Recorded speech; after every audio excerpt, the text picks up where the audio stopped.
Guys, we'll try to understand how to actually find out the maximum speed at which the flywheels will fail. Because you know that if you got a spinning disc and it can spin at higher and higher speeds, at some point it will actually break like this. I think a lot of YouTubers who have high speed cameras, they may not really go into the physics of the failure, but they actually show a lot of things, a lot of physics, because when we see things very slowly, then we understand a lot of physics. You just drop a pebble into a water, how water actually forms a wave, that itself is physics. Like this, in this YouTube video, they had shown how this gramophone wheel will actually fail.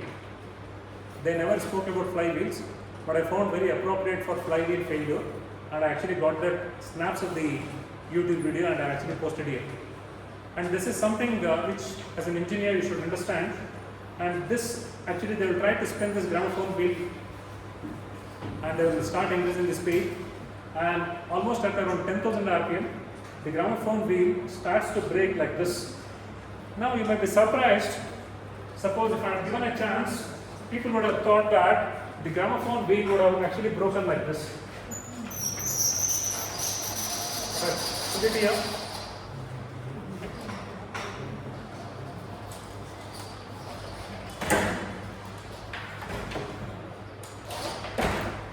So here, given a chance, you feel that because of the centrifugal forces, the gramophone wheel would have actually broken, and you would imagine that the cracks would have formed like this.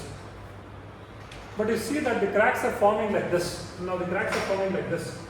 So that means it is getting separated like this, not like this. It is actually counterintuitive. We feel that it will break like this. So there will be a crack which forms like this, and the outer part will actually spin like that, and it will actually break like this, and it will actually fly away. So that is our intuition. But it is actually not happening so. So can you imagine why it is so? Now to actually support this theory, I will actually go into a very common sense. Let us go back to our childhood, and during our childhood we have played this. Is it not? What is this? What is this? Do you still remember you played this? You remember? No, you remember? Oh, good. Okay. I'm really surprised how much back you can go in your life and remember all this. It's good. If you remember, then you've got a fantastic memory. Okay, now imagine this children who are actually put on a platform which is rotating. That itself is called the merry-go-round. You can play on the ground, people go like this. And you can literally put them on some wheel and make them hold their hands and actually rotate them. I think it was there in most of the parks. I don't know whether they have removed it. I think it was dangerous. Whenever I go there, I feel some kid would actually get it, because all these children were spinning and this guy wants to get in. He wants to actually get in desperately. So I'm really worried whenever I go there and see children playing with that. Something which is rotating at high speeds, and there are a lot of children. So, okay, let's not worry about that risk factor in those BBMP parks, okay? So let us now see. Now, when you feel that this wheel on which these children are sitting, if you imagine this is actually trying to rotate at higher and higher speeds, so then what would happen? Now these people are holding hands like this, and they're not allowing them to go outside. Now without this, if they're sitting on seats and if there are no back support, then these people would have gone behind. But since they are holding their hands like this, and their hands are actually trying to hold them onto this position, otherwise they would have fallen outside. Okay, as you increase the speed, do you feel that the force on the hand would increase? Yes. So it is like any material which is here like this would have a force which is like this. So when you try to have a force like this, you will see that there will be a crack formation in this direction, which is very much the case here. Okay, you will see here, because of this because of this high speeds, there is what is called as a hoop stress which is formed.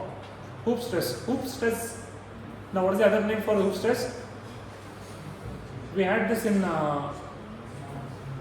MOM, thick and thin cylinders. Hoop stress. Hoop stress is the stress around the circumference. Around the circumference means like this. Around the circumference means like this. There is a hoop stress. Because of the hoop stress at the maximum radius, usually it fails at the largest corner, and I actually could not see where it was the failure, the first failure. The failure should occur at the largest radius, and there is a small failure, and then the failure starts. I'm really surprised that these failures are not at single point. The failures are at very random points here. Okay, so here these are actually failing like this. In this way, flywheels, when they are designed for some speed depending upon their material property, their material strength, and therefore if you spin it at higher speeds, they may actually brake like this, and you can imagine a flywheel in your engine braking like this. So can you imagine? And imagine a superbike. Now what is the highest RPM you can rev a superbike? 14,000, 15,000 RPM. So imagine this plastic material trying to brake at 10,000. So you can imagine those goes around 16,000, 17,000 sometimes. So those RPMs at such high RPMs, 3,600 RPM means how many rounds per second? 3,600 RPM divided by 60. 60 RPS. 3,600 RPM is 60 RPS. It is 60 rounds per second. Can you imagine one tuck, tuck? In that gap, it is rotated 60. Suppose if the engine is spinning at 18,000 RPM, which is half of 36,000 RPM. So 36,000 RPM means how much? 600 RPS. But if I am speaking about an engine which could rev at 18,000 RPM, so that is like 300 rounds per second. Can you imagine? 300 rounds per second. At that speed, if they start spinning, you may have these flywheels which could get shattered because of this, the limitation of the strength in the material. So therefore, we have to always decide upon the maximum speed of the flywheel, beyond which we will not be able to store more energy. We know that delta E for flywheel, the energy E, that is the energy which can be stored in the flywheel, is it kinetic energy or the potential energy? Flywheel stores energy in the form of potential or kinetic? Kinetic. Now what is the formula? Of I omega square. So here you have to either increase mk square mass into radius at which you can place the mass, or you can increase the speed. Okay, so you cannot limitlessly increase the speed. So you have to limit the speed. Once you limit the speed, then based on the speed you need to design the mass of the flywheel if you want to get some energy stored in the flywheel like this. So in this way, we are actually trying to solve a problem. Before that, we will actually try to look at what is the formula which relates this maximum speed of the flywheel. So how do we know this? So for that, let us look at this formula. Luckily, you don't have to derive this formula. Derivation of this formula is not there, luckily, guys. Okay, you just need to remember an equation which is shown here. So this is the derivation they have done for you. You just need to remember this equation. This equation says that the tensile stress in the material will be equal to, the tensile stress is what? The tensile stress in the material due to hoop stress.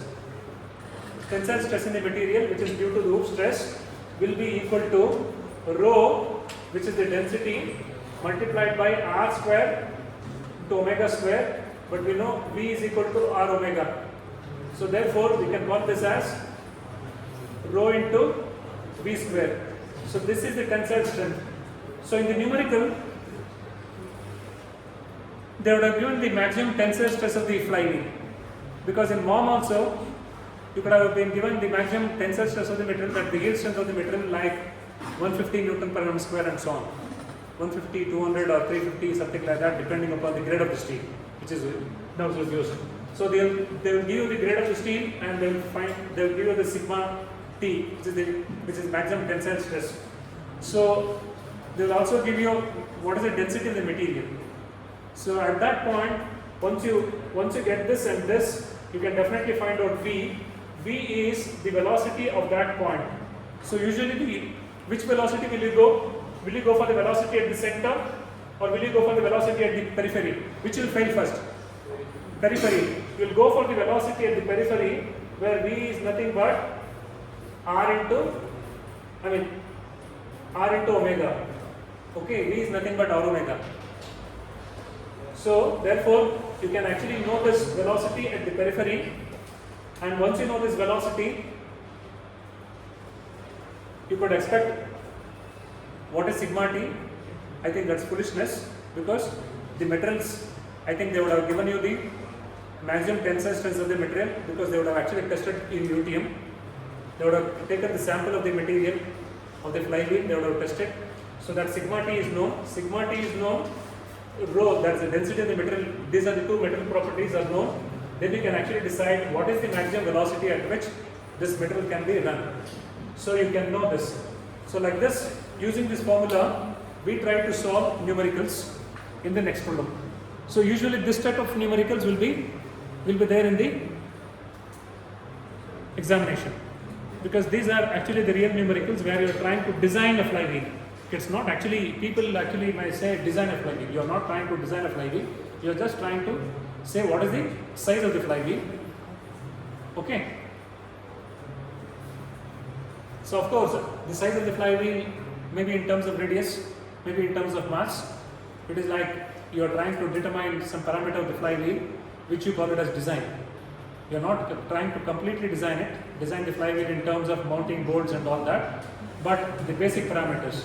So usually in the examination, people may actually give design a flywheel. Don't worry, they are just asking you to find out the radius of the flywheel. Okay. So this is how you solve a problem.